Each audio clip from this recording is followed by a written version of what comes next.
just waiting for the notification of this to appear on the screen.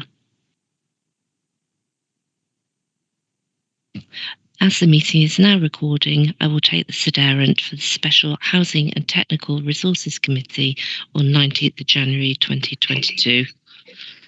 I've already noted that most of the councillors are present, including Councillor Brown, Councillor Buchanan, Councillor Kalikis, Councillor Carmichael, Councillor Chalmers, Councillor Convery, Councillor Cooper, Councillor Corbett, Councillor Devlin and Councillor Donnelly. Can I check if Councillor Falconer is present, please? Yes, I'm present. Hello. Thank you. Also present is Councillor Ferguson, Councillor Fulton, Councillor Gray, Councillor Greenshields, Councillor Holford, Councillor Horsham, Councillor Lennon, Councillor Logan and Councillor McGavigan. And we have apologies from Councillor Nelson. Also present, I have Councillor Razak, Councillor Ross, Councillor Shearer, Councillor Walk and Councillor Wilson. I've also noted the office present at the meeting, so we'll pass you back to the chair for today's business. Thank you, Helen. We'll move on to the main agenda for this morning's meeting. So agenda item number 1, are there any declarations of interest? If there are none, we'll move on to agenda item 2, which is the item for decision on the Housing Revenue and Capital Account Budget for 2022-2023, and Danny Lowe will speak to this report. Thanks for that, Chair. Firstly, I think it's appropriate for me also to offer my thanks again to the Budget Scrutiny Group, similar to the Chair, for their contribution to the development of the proposals that's been presented to members this morning. And I think as part of that, it's worth recognising that work's challenging at the best of times, but similar to last year, the group also had to take into account the continuing effects of the COVID pandemic and what that was having when they were looking at things like areas of expenditure, the pressures and challenges being faced by the council as well as the tenants themselves, and what the proposed rent level means for our services and the investment in tenants' homes. So for me, the commitment of the tenants' representatives working in partnership with council officers to put together this set of proposals is very much appreciated by myself and the resource management team, and our thanks go to them this morning. So moving on to the report itself, it notes that the proposals for 2022-2023 have again been prepared in line with the 30-year business plan that we have in place. And by doing that, then what it makes sure is that we remain in a stable financial footing going forward, and that we're able to meet our service delivery requirements and our investment requirements going forward, whilst still managing to keep rents affordable, and that's really important. In paragraph 3.1, the report highlights that our proposed investment priorities for the year ahead, they continue to be the same as in previous years. So we're continuing to maintain our stock to the Scottish Housing Quality Standard that we achieved a number of years back. We're going to look to improve it to the new East 2 standard, energy standard, by the 2032 deadline it's been set. So if you remember previously, we were working towards East 1 and we got compliance with that. Now there's a new enhanced standard, which is East 2 by 2032, and the programme will work towards achievement of that across our stock. We've got legislative compliance works, we've got environmental works, and as well as continuing to increase the supply of new council housing through the new build programme and through a buyback programme. And members will note that in Appendix 2, which is in page 9 of your papers this morning, that details proposals for a £52.23 million capital programme in the year ahead to take forward these priority work areas. In paragraph 3.2 of the report, it notes the main areas of movement from the 2021-22 budget. So what we've done is we've taken the 2021-22 budget and we've shown you what the kind of key movements are for that going forward this year.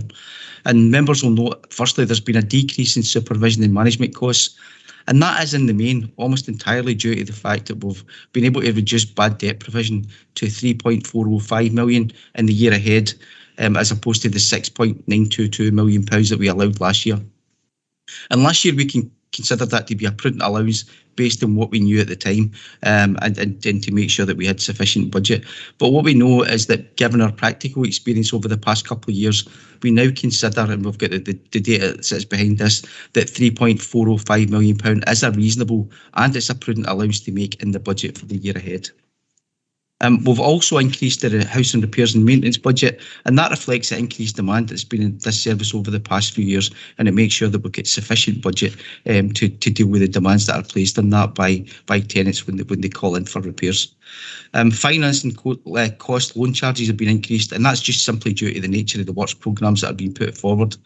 And members will note that on the income side, rent income will increase, so that will increase naturally through the percentage increase that's agreed by members today, as well as through the increased supply of council housing through both the new council housing programme and the any buybacks that we bring back into the stock.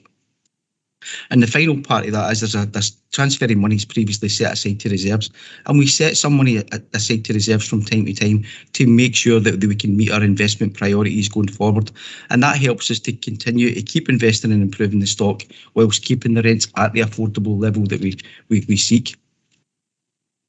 In paragraph 3.4, it notes that given the ongoing uncertainty caused by the COVID pandemic, tenants were again this year, similar to last year, were supportive of moving away from the established multi-year approach, and instead we would work to a 1 year increase of 2.2%, again same as last year, and that's to continue to acknowledge the financial uncertainty that's facing tenants at this time. Again, the paper reflects in the paragraph following that, and it provides some context on the current rent levels that we have in the council, and that based upon the latest Scottish Housing Charter returns, which covers the period 2020-2021, our rent levels are the 7th lowest of all local authority landlords in Scotland, and we remain the lowest of all 21 registered social landlords operating in South Lanarkshire. So again, going back into making sure that we're keeping our rents at lower and affordable levels. In paragraph 3.6 of the report, it highlights that we have identified £268,000 worth of efficiency savings from our supervision and management budget. And what that is made up of, we've got a reduction in accommodation charges for properties that are no longer occupied by housing services. And that there's an estimated saving of £98,000 attributed to that. We're looking for a small telephony saving, which accounts for about £7,000.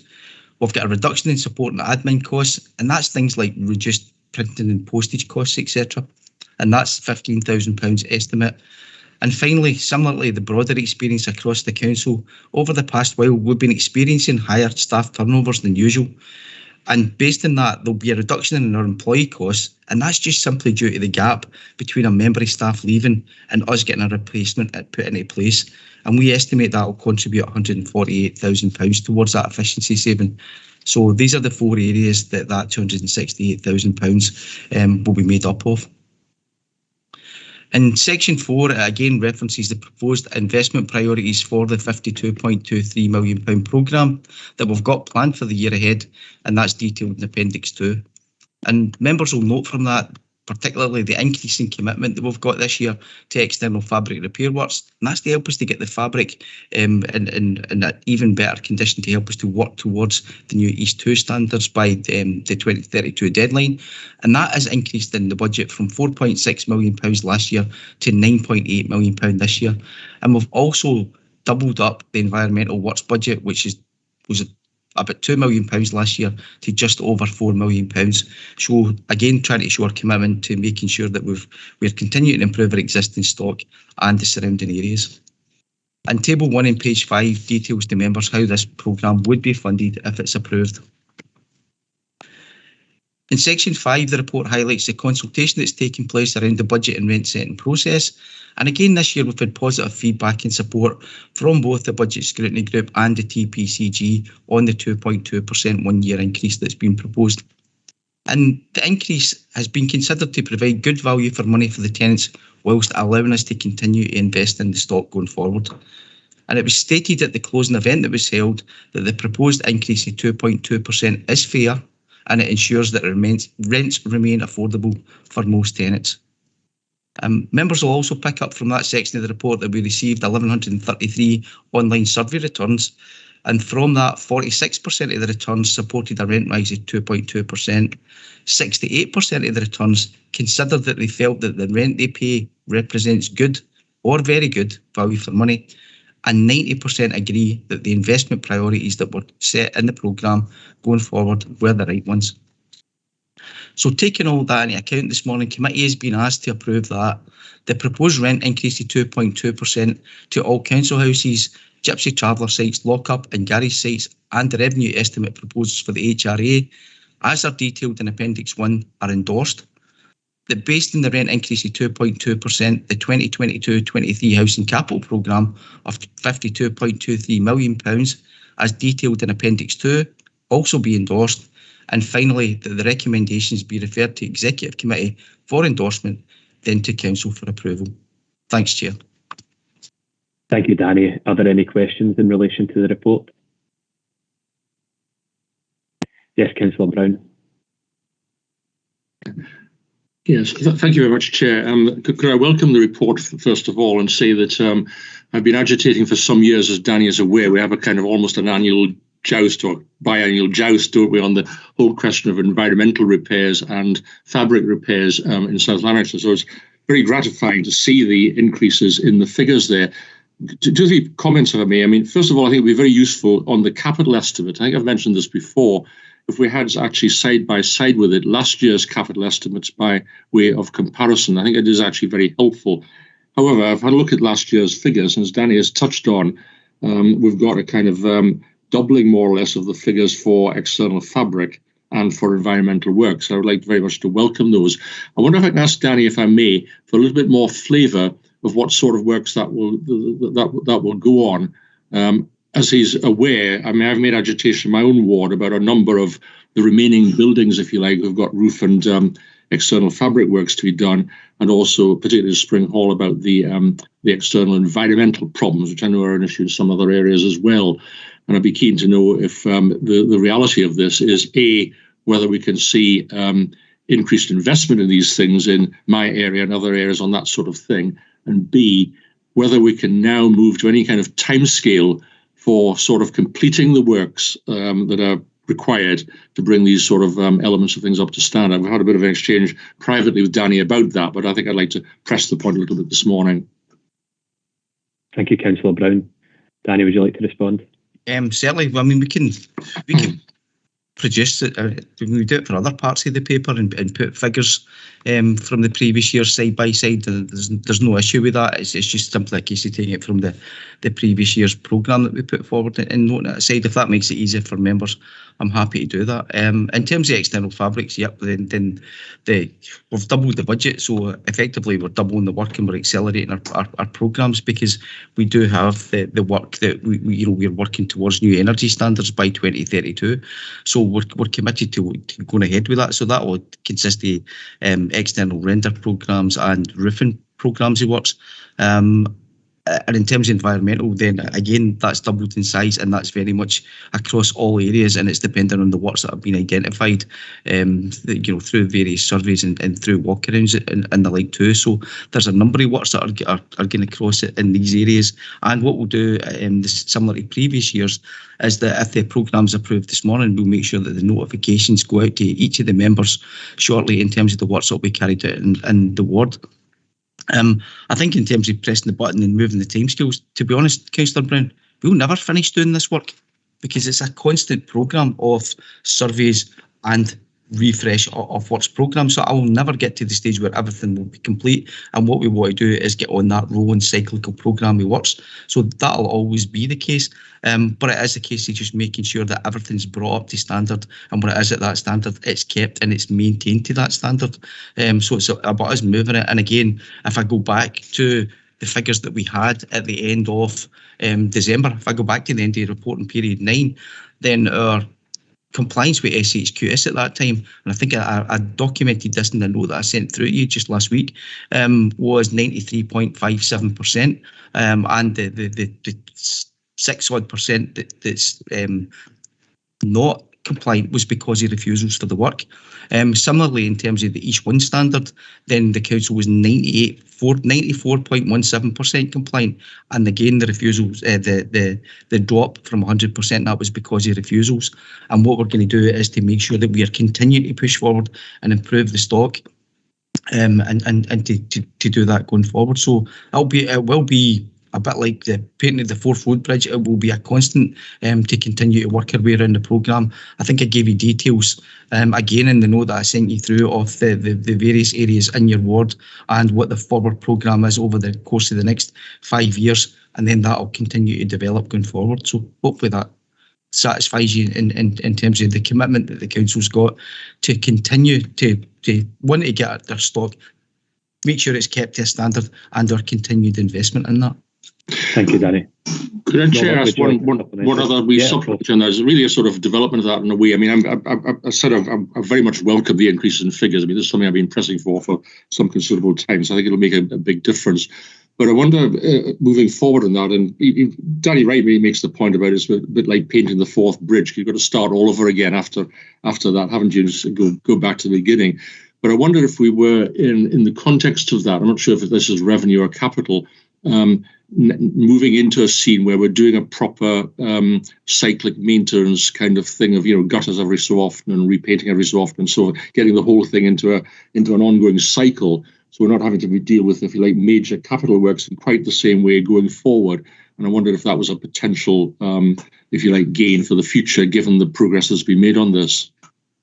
That's absolutely where we want to go in the future, Councillor Brown, because we want to get to the bit that we continually move forward in these areas. Unfortunately, we started working these programmes, but again, in terms of a lot of them, and again, going through it, and I know, it just comes to my mind from your particular area, you get 240 blocks and 180 odd of them are mixed tenure, and there is the consultation that's got to take place as part of these, and there's the part where owners have to be engaged, and there's payments at the back end of it too. So they're becoming they're particularly challenging to get set up and get moving ahead. Where the council are fully in control, then it's much easier to move forward with, but it is something that we're going to continue to wrestle with and get it addressed and move forward with. So everything you've said there is a completely valid point, and it is where we aspire to be. Thanks, Danny. Councillor Logan. Thank you very much, and thank you for the explanation there, Danny. Some of the points that I was going to raise is you've actually just answered, and it's in relation to refusals when people. I don't think it's the same house as Mr. Brown is, or Councillor Brown's describing, where you would go in a door and it's like tenements. I'm assuming in closest. Ours is mainly. A few, but mainly ours is like 4 in a block and that type of thing. And is that also a problem if you say want to put on guttering or roofs or whatever?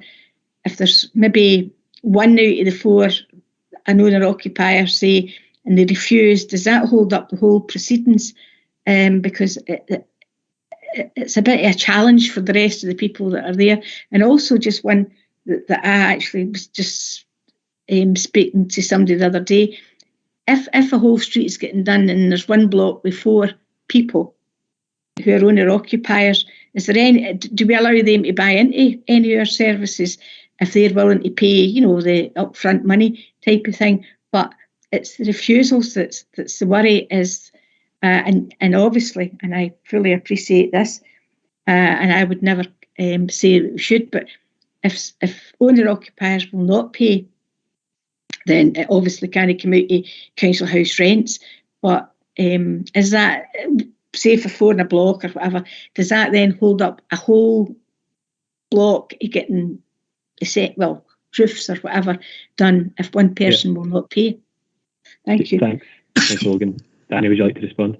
Yeah, I mean, suppose we go back into that. Sometimes the answer is probably sometimes it can, Councillor Logan, because it goes back into the nature and the type of works that are being carried out, and depends whether it's it's a repair of its nature, or whether it's an improvement in its nature, and it depends what's in the title deeds for the block that we're going through as well. So that's part of the parts when we get through it, why consultation and why sometimes moving forward works in mixed tenure areas, can be challenging to get back into it, but it is something that we continually wrestle with and try and move our way forward.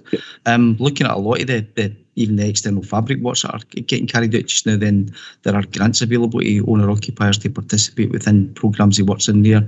In terms of the energy efficiency works, there's some of that's been funded through the Scottish Government, and we actually tie in with that as well. So you'll know that for the works that have been carried out in your area, where it is done, the owners and the council houses are done through the same programme. So it's all, I suppose, very much got to be dealt with on a project by project basis and an individual one, and we've just got to work our way through it. And I suppose push and cajole owners as much as we can, but at the same time you've got to realise that everybody's in a different financial predicament, and it is a bit that part when you go through it, trying to source other methods of funding and the like as well to try and encourage owners to take part.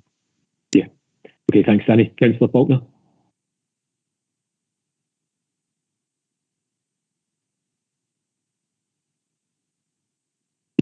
Alan, I presume you're still on mute.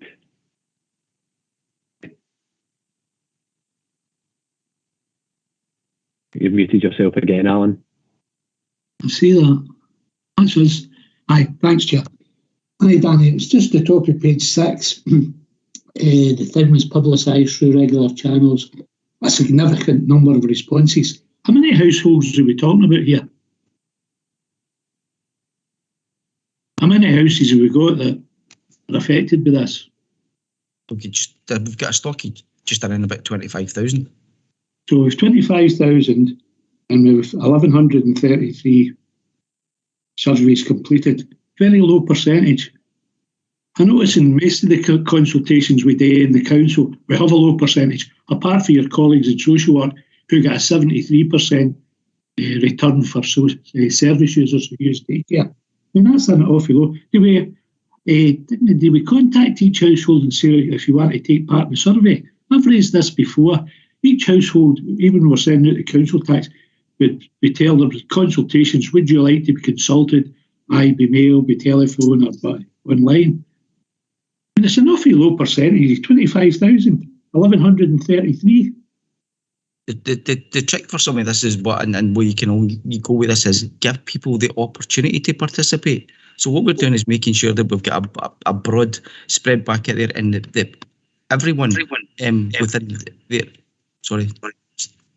Everybody has got the opportunity to participate and complete a return should they wish to come back in. And on top of that 1,133, remember also that people will feed in their views through the budget scrutiny group and through members of the TPCG too and other groups. So and this is probably on a par with the kind of levels that we got last year as well. Thanks, Danny. We come back in, Chair.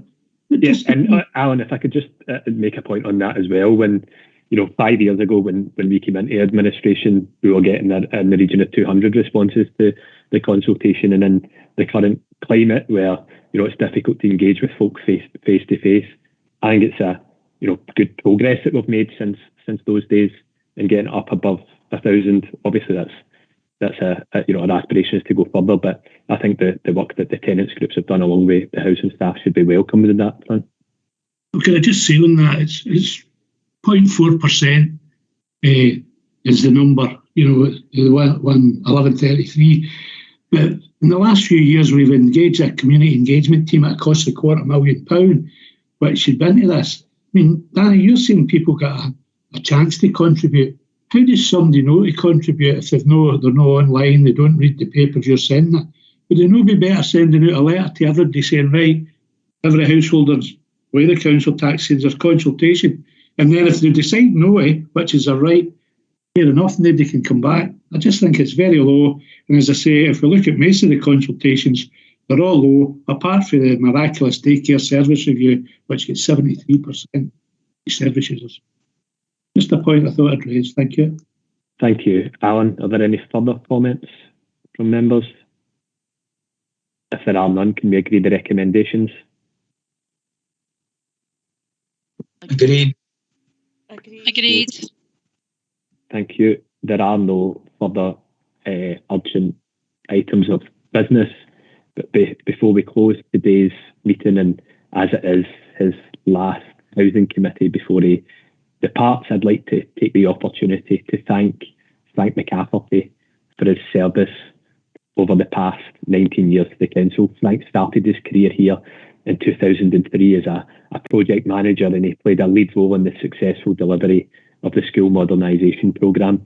In 2016, he was appointed Head of Property Service, and he has since led on the asset management, repairs and investment across the Council's property portfolio. Personally, he's been extremely helpful to me, not only as a relatively new chair a few years ago, but also as a local councillor when assisting my constituents. I'm sure I speak on behalf of everyone, and I'm sure you'll all join me in thanking him and wishing him all the very best in his new role at the Wheatley Group. John, would you like to come in? Yeah, thanks, Chair. I would also like to offer my thanks to Frank as well as leader of the council.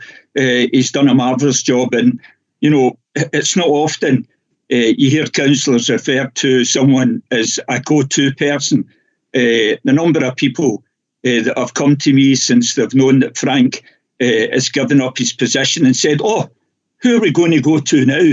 is really something which I think Frank could take into that situation where he goes, "Well, I think I've done a really good job." The only thing I would ask Frank to do is if he could leave his number when he leaves so that councillors can still contact him, because he's been that type of person. He's always been amenable to people, and people have thought very much of him, and I wish him all the very best on behalf of the council in the new position he's taken up. Thanks very much, Frank. Thank you, John. And if there are no... Oh, John's put his hand back up. As there are no further hands up, I thank you all for your attendance this morning and wish you a good rest of the day. Thanks again. Thanks, Chair. Thank you, Chair. Thank you.